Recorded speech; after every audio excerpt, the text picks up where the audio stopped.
Olá, boa tarde e bem-vindos ao programa Nossa Fé, Nossa Vida, transmitido por intermédio do canal 49 na cidade de Fresno e é repetido às terças-feiras às 6h30 da manhã. Bem-vindos. Eu sou o diácono João Sousa, da paróquia de Santa Brígida, em Hanford, hoje fazendo o programa juntamente com o Sr. Padre Isaac Menezes. Boa tarde, Sr. Padre. Como é que está? Está bom? Olha, vai-se andando.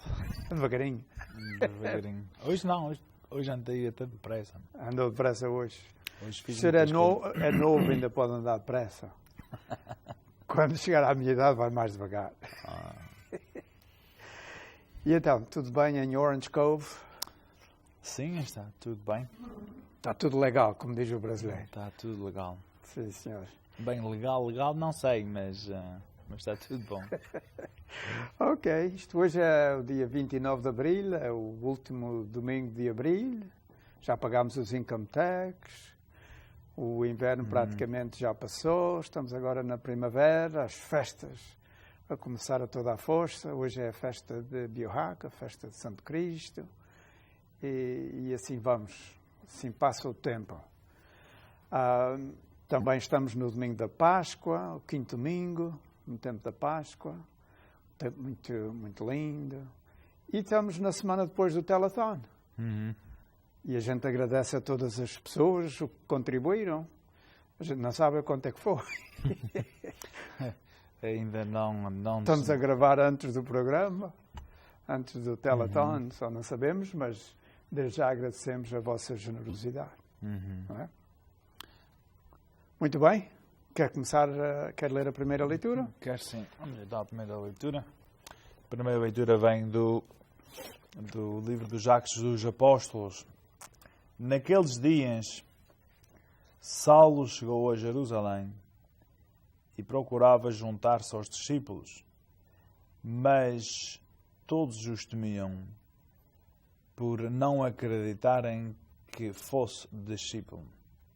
Então Barnabé tomou consigo e levou-lo aos apóstolos e contou-lhe como Saulo, no caminho, tinha visto o Senhor, que lhe tinha falado, e como em Damasco tinha pregado com firmeza em nome de Jesus. A partir desse dia, Saulo ficou com eles em Jerusalém e falava com firmeza no nome do Senhor. Conversava e discutia também com os helenistas, mas estes procuravam dar-lhe a morte. Ao saberem disto, os irmãos levaram-no para Cesareia e fizeram-no seguir para Tarso. Entretanto, a igreja gozava de paz por toda a Judeia, Galileia e Samária, edificando-se e vivendo no temor do Senhor, e ia crescendo com a assistência do Espírito Santo. Palavra do Senhor. Graças a Deus. Então, estes primeiros discípulos eram pessoas normais. Tinham medo de Saulo, ou de Paulo, mas ainda Saulo. Ele chega a Jerusalém, quer se juntar aos discípulos, e eles não, esse não. Paulo deve ter, ele compreendeu naturalmente o receio que os discípulos tinham, porque Saulo podia ser um submarino, vir ali fazer-se cristão, para saber quem eram os cristãos, onde é que eles moravam, e depois virar de casaco e dizer, não, eu agora vou prender vocês todos. O que é que acha da atitude desses primeiros discípulos em relação a Paulo? Olha, o que isto me fez-me lembrar foi que eu ainda não fui ver o filme chamado Paulo. Há um filme que está fora agora, que é sobre a vida de São Paulo. Sim. E tinha na mente que queria ver esse filme para depois decidir se ia comprar o DVD ou não. Ainda nunca fui ver. Okay. Isso foi o que me veio à cabeça. De certeza que foi... Acabou, não sei. Dizem que é, não sei. Não vi. Também não. Talvez quando o programa correr a gente já os dois tenha visto. Pode ser. Mas hoje não. Eu estava aqui na cabeça a pensar, talvez hoje à noite. Ok. Mas vamos ver. Bem, eu acho que também existe uma certa confiança de Saulo, ou seja, de Paulo, de tão rapidamente querer ser um dos 12, tão rapidamente querer estar no meio de tudo. Também é uma certa o que pode ser entendido como uma certa arrogância dele, de pensar que sabe tudo, não é? E que agora já é apóstolo, já é discípulo. Mas isso não é por ele ser assim, senão vem daquela experiência tão forte que ele teve. Yeah. É normal quando uma pessoa se entusiasma tanto por uma coisa nova, quer se meter em tudo, não é? Uhum. Isso acontece mesmo na igreja, com às vezes pessoas que vêm para a igreja e de repente já querem ser o padre. Não é? Isso acontece muitas vezes com os que se convertem à fé. Agora, São Paulo teve aquela grande experiência a caminho de Damasco e ele viu o Senhor, porque aqui diz que ele viu o Senhor e ouviu Jesus a falar. De maneira que ele, por dentro, ele está bem virado, ele está bem convertido. No entanto, a imagem que ele havia deixado antes, ou presenciar a morte de Santo Estevão, o primeiro mártir pela fé, e Paulo estava lá presente e concordou com aquilo e ajudou, etc. E depois caminha para Damasco para trazer mais outros cristãos para Jerusalém para os matarem. E é claro que as pessoas não se esqueceram disso e têm muita relutância. Valeu que tinha Barnabé ali, que conhecia Paulo, porque tinha estado com ele. Até penso que eram primos, não eram? Isso não sei.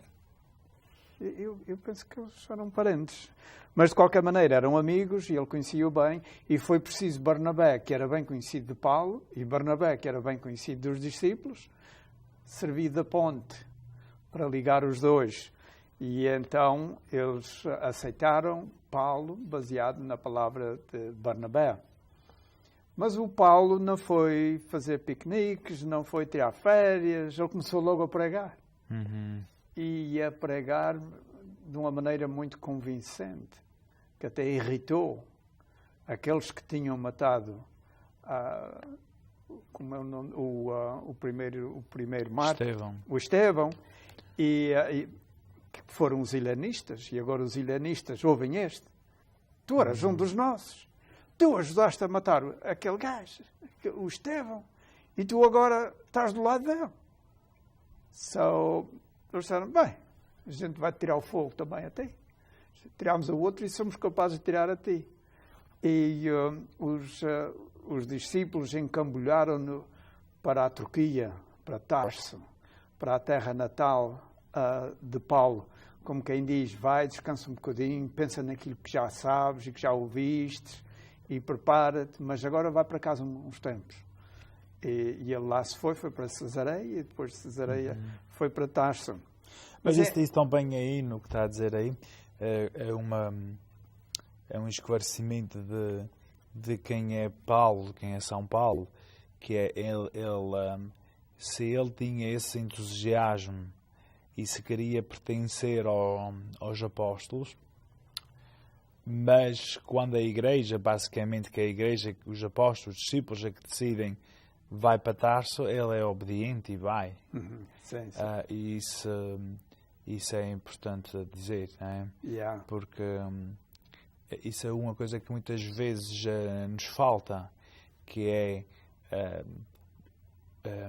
diferentes pessoas ou grupos têm convicções e muito entusiasmo como deve de ser a igreja, de onde devem de estar, o que é que devem de fazer, mas não sempre são obedientes à igreja, não sempre são obedientes ao que diz a igreja. Isso é importante. E são dos sinais de que as pessoas estão atentas ao Espírito Santo e não só à sua própria cabeça e ao seu próprio coração. Aliás, ele quando diz aqui que Barnabé tomou consigo e levou aos apóstolos, que eram as colunas da igreja nascente, que ainda hoje são, naturalmente. Mas ele diz que ele queria se juntar aos discípulos, mas agora Barnabé levou aos apóstolos. E uma vez que ele fosse aceito pelos apóstolos, todos lhe davam a aceitação. E depois, é claro, os apóstolos mandaram ir para a sua terra, para Tarso, e ele foi. É interessante esse ponto que o Sr. Padre Isaac faz aí, de que a gente, por mais entusiasmo que tenha, devemos sempre obedecer à voz da Igreja. Quando a Igreja oficialmente toma uma posição, nós devemos estar de coração aberto e aceitar. Tenho a certeza que Paulo deve ter dito a eles, não, eu sei tanto como eles, e eu sei o que é que eles sabem, que eu era deles. Eu posso deitar abaixo os argumentos deles, eu sei tanto como eles e mais, que eu agora sei o outro lado também. E era verdade. Era verdade, é verdade. São Paulo, é óbvio que São Paulo, embora não fizesse parte dos 12 apóstolos, mas São Paulo, é por isso que a festa de São Paulo é no mesmo dia de São Pedro. São os dois grandes que carregaram com a igreja às costas e que formaram a igreja, especialmente Paulo. Paulo basicamente é que organiza tudo. É Paulo que inventa os termos novos, como bispo, diácono, presbítero. Paulo é o grande organizador, é o grande pregador. Paulo é tudo. Mas também ele teve uma educação privilegiada. Ele é nascido fora da Terra Santa. Ele é nascido em Tarso, na Turquia, mas é de pais judeus. Ele veio para Jerusalém aprender aos pés de Gamaliel as Escrituras. Ele sabia falar grego perfeitamente bem, ele sabia falar latim, ele sabia a língua de Jerusalém, o hebraico. E tinha estudado, que a maior parte das pessoas daquele tempo não estudavam. Os apóstolos eram um grupo de ignorantes, no sentido de terem uma alta educação. Mas Paulo tinha.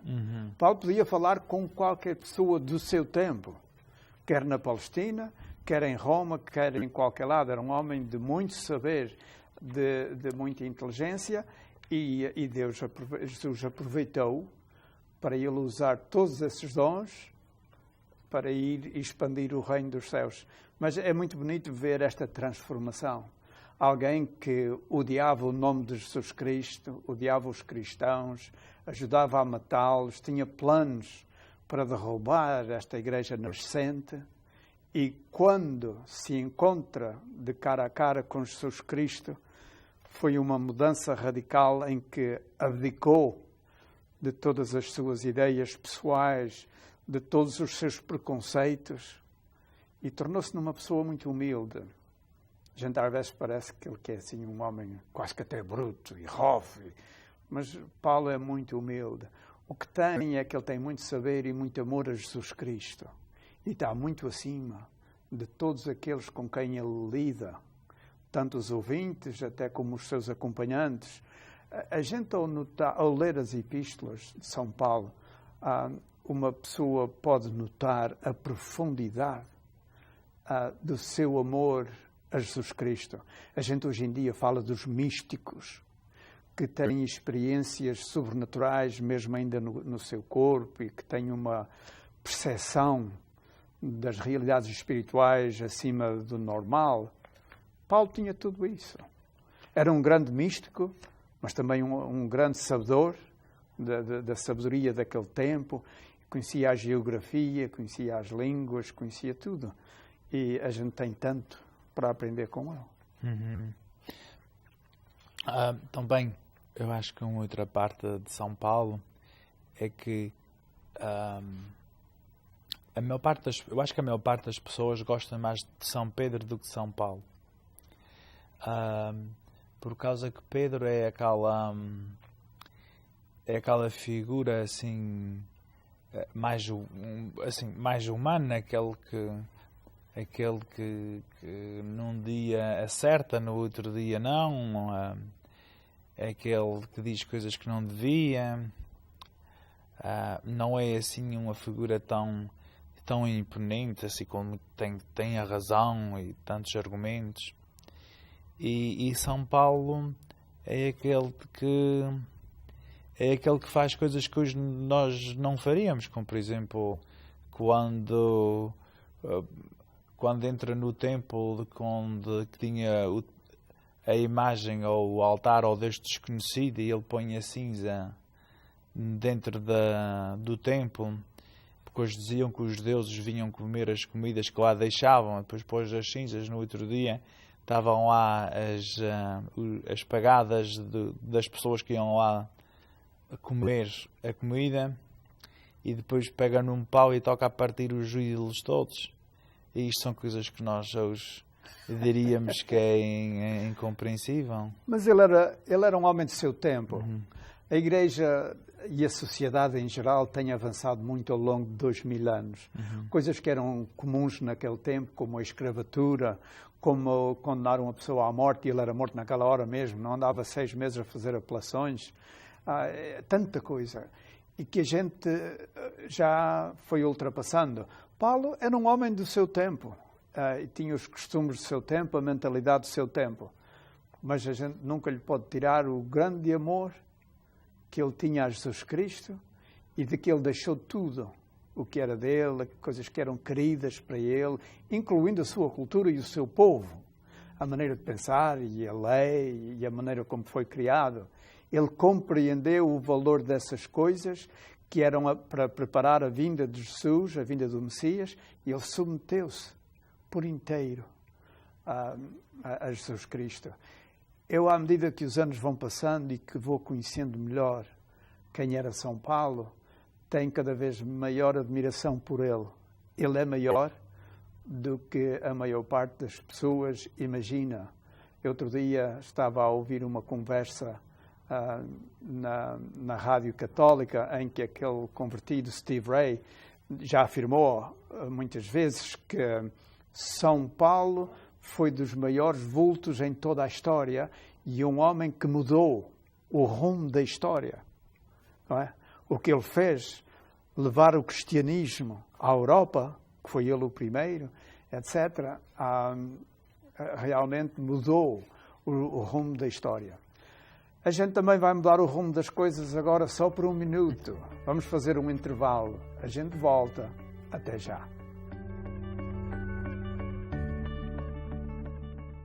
Join KNXT and Holy Spirit Church every Sunday morning at 10 a.m. for a live Mass. The only live Catholic Mass direct from Holy Spirit Church on KNXT, Channel 49, 35, and 38 Bakersfield, and streaming live on knxt.tv.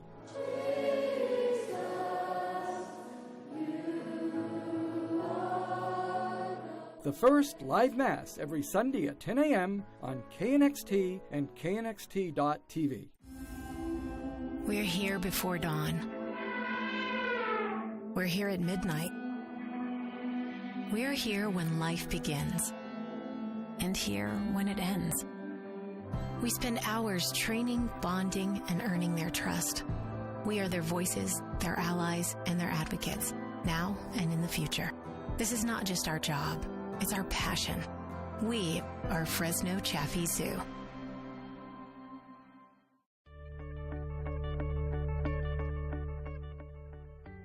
Olá, bem-vindos de novo ao programa Nossa Fé, Nossa Vida. Estamos no 5º domingo da Páscoa. Ainda estamos a viver a alegria pascal, a ressurreição do nosso Senhor Jesus Cristo, que validou tudo aquilo que Ele fez, tudo aquilo que Ele disse, tudo aquilo que Ele prometeu. E nós, seus discípulos, alegramo-nos sobremaneira por Jesus Cristo. E alguém que se alegrou de uma maneira extraordinária foi São Paulo, como nós vimos na primeira parte deste programa. E agora vamos à frente. O Sr. Padre quer ainda fazer algum apanhado da primeira parte ou vamos ao Evangelho? Não, eu acho que, bem, eu acho que também outra coisa bonita da primeira leitura, e falando dessa mesma humildade, em que fala que a Igreja, essa Igreja primitiva, gozava de paz e ia crescendo, mas dizia que ia crescendo com a assistência do Espírito Santo, não era por si mesmo, não Não era pela qualidade dos apóstolos, mas sim era pela existência do Espírito Santo. Sim, sim. Que também hoje e sempre é o mesmo. Não é tanto pela qualidade de padre, não é tanto pela qualidade do diácono, mas é sempre por meio do Espírito Santo. Yeah. E é o mesmo Espírito Santo daquele tempo. Exato. Ele não está nada mais velho. E isso faz-nos então ter esse espírito de humildade. Yeah. Muito bem. Vamos então ao Evangelho? Sim. Evangelho de Nosso Senhor Jesus Cristo, segundo São João. Naquele tempo, disse Jesus aos seus discípulos: Eu sou a verdadeira vide e meu Pai é o agricultor. Ele corta todo o ramo que está em mim e não dá fruto, e limpa todo aquele que dá fruto, para que dê ainda mais fruto. Vós já estáis limpos por causa da palavra que vos anunciei. Permanecei em mim e eu permanecerei em vós. Como o ramo não pode dar fruto por si mesmo se não permanecer na videira, assim também vós, se não permanecerdes em mim. Eu sou a videira e vós os ramos. Se alguém permanece em mim e eu nele, esse dá muito fruto, porque sem mim nada podeis fazer. Se alguém não permanece em mim, será lançado fora como o ramo e secará. Esses ramos apanham-nos, lançam-nos ao fogo e eles ardem. Se permanecerdes em mim e as minhas palavras permanecerem em vós, pedireis o que quiserdes e ser-vos-á concedido. A glória de meu Pai é que deis muito fruto. Então vos tornareis meus discípulos. Palavra da salvação. Glória a vós, Senhor. O que é que Jesus está a dizer aqui? Bem, o Senhor está a dizer-nos muitas coisas. Eu acho que a primeira é, antes de chegarmos a que estamos na Páscoa, as primeiras leituras dos primeiros domingos têm a ver com a ressurreição, tem a ver com Jesus a vir com eles, e depois, mais para o fim, começa-nos a falar do Espírito Santo, como vamos ver em pouco tempo. E no meio tem assim como a leitura deste domingo, que assim não tem nem muito a ver com a ressurreição, nem com a vinda do Espírito Santo, mas tem a ver com a nossa relação com Deus e onde é que nós estamos no meio disto tudo. Então aí Nosso Senhor vai buscar aquelas coisas que o povo conhecia bem, que era a vinha, porque todas as pessoas tinham, bem, todas não, mas um grande número tinham a vinha, porque a vinha era um elemento necessário para a época. E aí todos sabiam de podar, todos sabiam das ramas, que na tradução são os sarmentos. E aí é para dizer que nós, para termos vida, temos que estar ligados já à cepa, à origem. Uhum. E também, ao mesmo tempo, nos fala que, de vez em quando, tal e qual como na vinha, é preciso ser podado.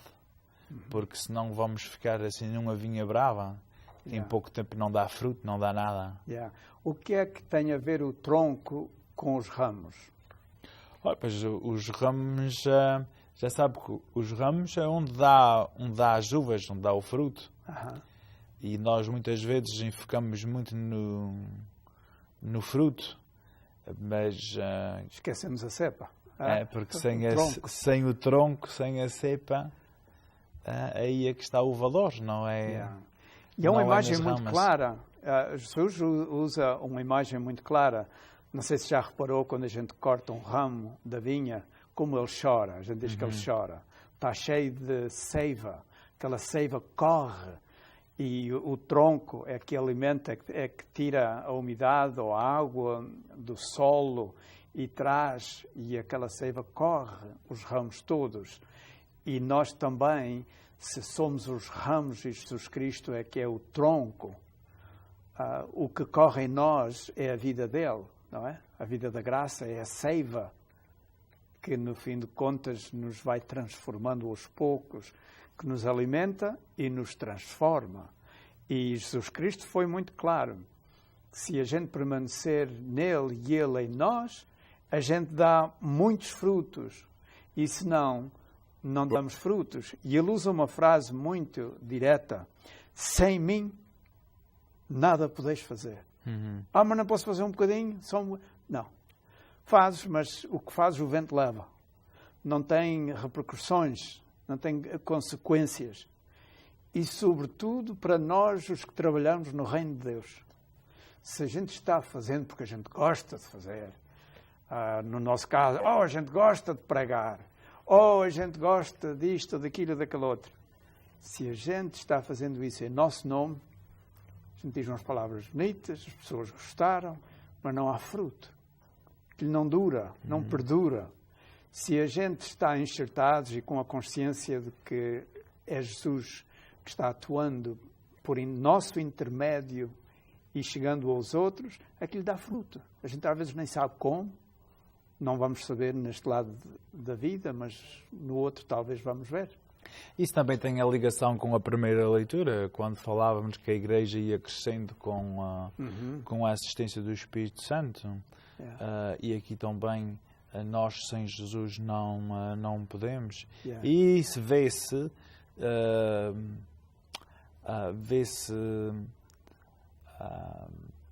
eu acho que em certos movimentos que começam e acabam em pouco tempo. Sim. Porque, ou em certas igrejas, mesmo que eram fundadas basicamente mais sobre o carisma do fundador, e depois, com o passar do tempo, apaga-se, não é? E isso também fala-nos da igreja, porque na igreja nós aqui estamos há 2000 anos, não é por causa do que foi feito há 500 anos, mas sempre ligado às origens. É Jesus que continua a atuar ainda hoje, por intermédio do Espírito Santo, no mundo, tal como foi naquele tempo, não é?